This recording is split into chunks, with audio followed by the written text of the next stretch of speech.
I thought it was all over.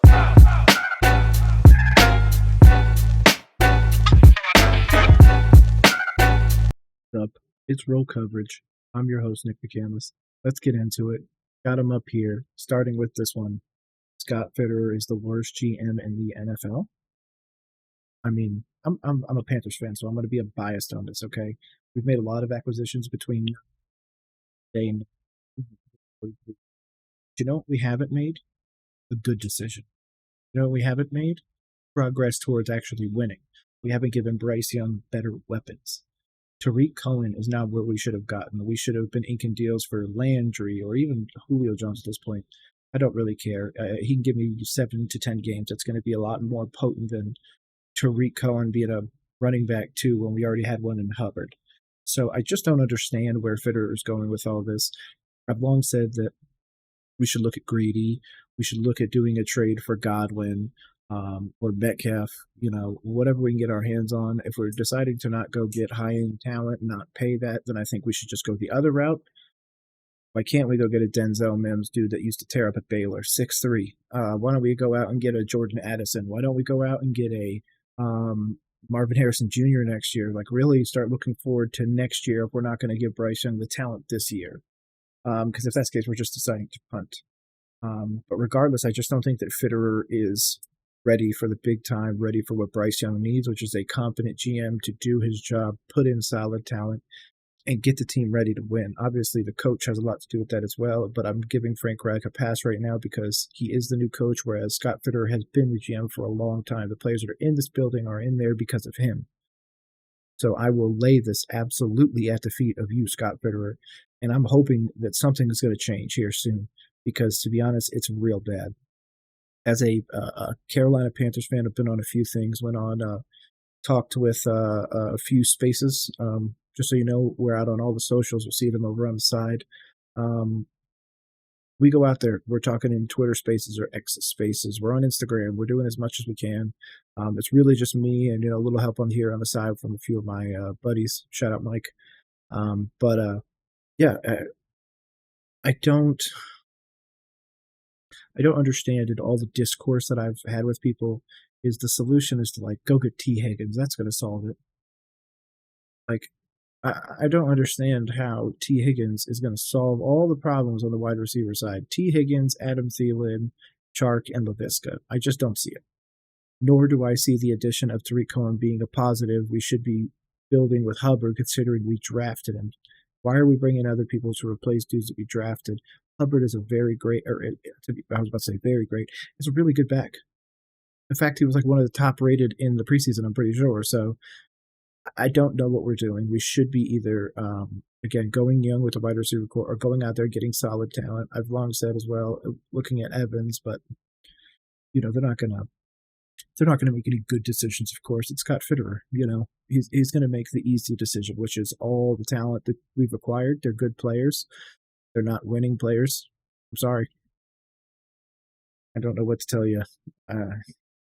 Regardless, hoping good things for my Panthers. Just not expecting a lot. Again, as a Panthers fan, if you've seen some of my previous videos, I'm expecting maybe 5 wins. So nothing too crazy. But moving on, we're going to move on to the next topic. This one right here.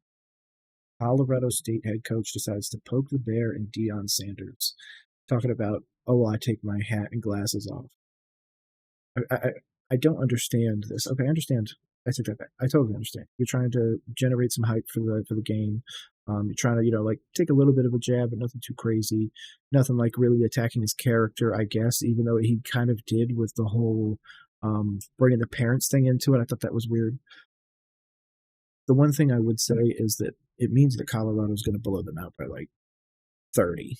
I can comfortably say that if I was a betting man, I'd have probably taken that 24.5 that they had, because this is not going to be close. I think it's going to be a statement game. I've already seen the video of him talking with his players where they're talking about personal. It's going to be bad. I just don't understand why that was a good idea. I think it might have, again, shot them in the foot. But if Colorado State comes out here and wins, it would be even crazier. But I'm also on the bandwagon of Colorado might be able to beat Oregon, are probably going to, really contend with them. I think it's going to be a shootout. I think Travis Hunter's going to get at least a pick. There's going to be a lot. Then they go to USC. That's going to be the real test. Are they actually able to move the ball down the field and actually get stops on the defense to stop Caleb Williams? The first, well, I shouldn't say first test, but third test is Colorado State. So they still have the opponent that's right in front of them. They need to get through them. Again, Oregon's right behind them. So I just don't see that as a problem for Coach Prime. Coach Prime is going to go out there and smash it. He's got those players motivated and juiced, and it's going to be really, really exciting to watch this game. I'm actually out here in Colorado. I wish I could get tickets, but good luck with that. Same thing, USC game tickets are like $600 already, and it's still 3 weeks away or 2 weeks away. Just bananas. But regardless, I believe in Deion. I think that they could go 5-0, 6-0, something crazy. I think that he could absolutely change college football overnight. I do believe need to beat Colorado State first, need to beat Oregon. If he goes into that Oregon game and they come out with a win, I am absolutely saying they're beating USC. It's going to be momentum. Let's see if that momentum can continue. Because next we're moving on to Rodgers is on the shelf, and what's next for the Jets? I don't know, man. Are the Jets cursed? I mean, possibly with that whole Rodgers turf controversy, but of course I believe they should get grass or whatever the players want. Player safety is always going to be my number one thing that I advocate for. I think that obviously they're the game, the brand, they're everything. I don't really care what any owner says or anything. They are the game. So protect them at all costs.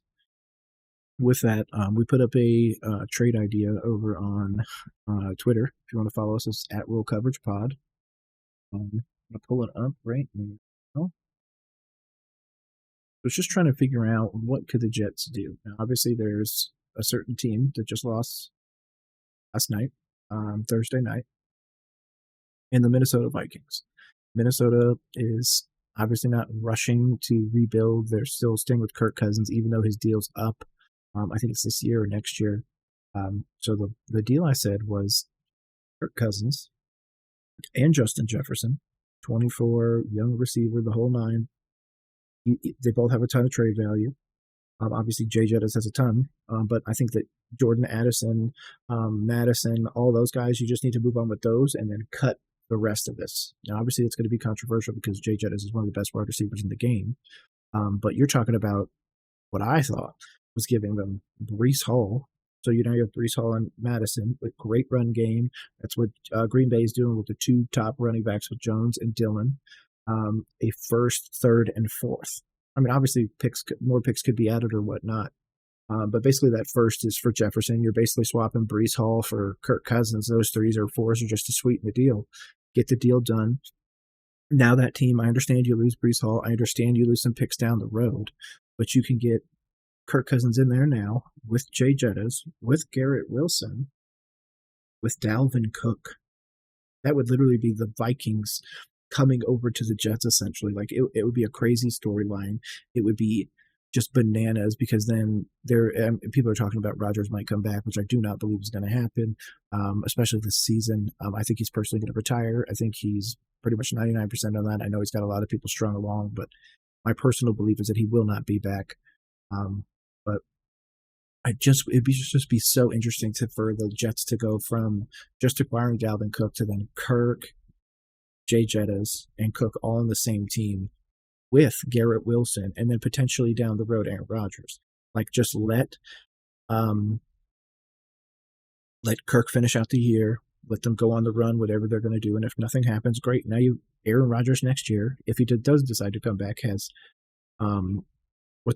has Justin Jefferson and Garrett Wilson on the team with Dalvin Cook potentially still. Like, this could become something, but regardless, that's kind of why I have this over here with them losing a winnable game. Like, there's so much potential there. There's so much with the Jets. There's so much with the Vikings. I think the Vikings will shop Stafford will shop Cousins at some point. I did explore a trade where they could essentially trade Stafford for Kirk, bring Kirk out there. They'd probably be able to let them get rid of Aaron Donald as well, get rid of that contract, and really just kind of go into the rest of the season and tank. But we'll see. I truly think that the Rams will end up with the number 1 pick, and Caleb Wilson will stay in Southern California. So we'll see what happens. But regardless, I'm excited. I'm excited for this season. It's been great so far. We just debuted the PlayoffParallelogram yesterday. So big stuff with roll coverage, getting involved with some more podcasts. Shoutout. We were just on the beerrun.